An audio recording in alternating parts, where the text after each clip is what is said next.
ran kiyama za a zo da wani sai a kawo masa zunubansa 'yan ƙanana sai a ɓoye manya-manyan zunuba, sai a ce masa ka san laifinka na kaza wanda ka aikata ranan kaza da ranan kaza, sai ce wallahi haka ne, ni ne na yi, ba dai yi musu ba. To an kawo masa ƙanana sai yana tunanin to in an kawo manya fa ya dan tsinci kaina, to ba da a kawo manyan ba, kawai sai a ce a bashi kowane laifin da ya aikata cikin wannan laifukan, to a rubuta lada a gurbin wannan laifi, sai a ce masa ya shiga aljanna. Sai ya zo yana tafiya yana jin shi ne ko ba shi bane, yana ce ina fa da zunubi kaza ba a tambaye ni ba, ban ga wannan zunubin ba, ban ga kaza ba, ban ga kaza ba. Manzon Allah sai yana dariya saboda rudewan wannan mutum da ya ga girman rahaman Allah.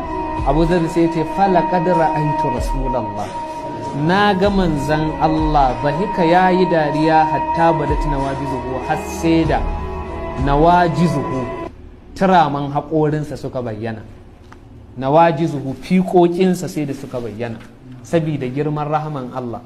An kawo mutum ranar alkiyama an tsayar da shi, an ce ba kai ka aikata kaza ba, ce ni ne, ba kai ka aikata kaza ba, ni ne, ba kai ka aikata kaza ba, ni ne. Sai Allah Ubangiji ya ce to ya ku mala'ikuna, duk gurin da aka ce ya aikata kaza na laifin nan to ku je ku rubuta lada a wannan wajen.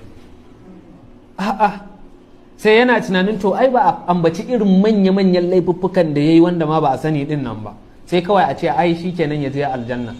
To shine manzon Allah yake dariya sabila da mutum bai san girman rahaman Allah ba. Girman rahaman Allah ya fi duk yanda muke tunani, girman rahaman Allah ya fi zunubanmu yawa. La'alla rahmatu rabbihi ne yaqsimuha tati ala hasabil isyani fil kasami. Allah idan zai baka gafara da jin kai, to zai baka ne gwargwadonsa na shi Allah, kai kuma bawa gwargwadon laifinka. To za ka iya haɗa laifinka da rahaman Allah ne? Ba zai haɗu ba ai.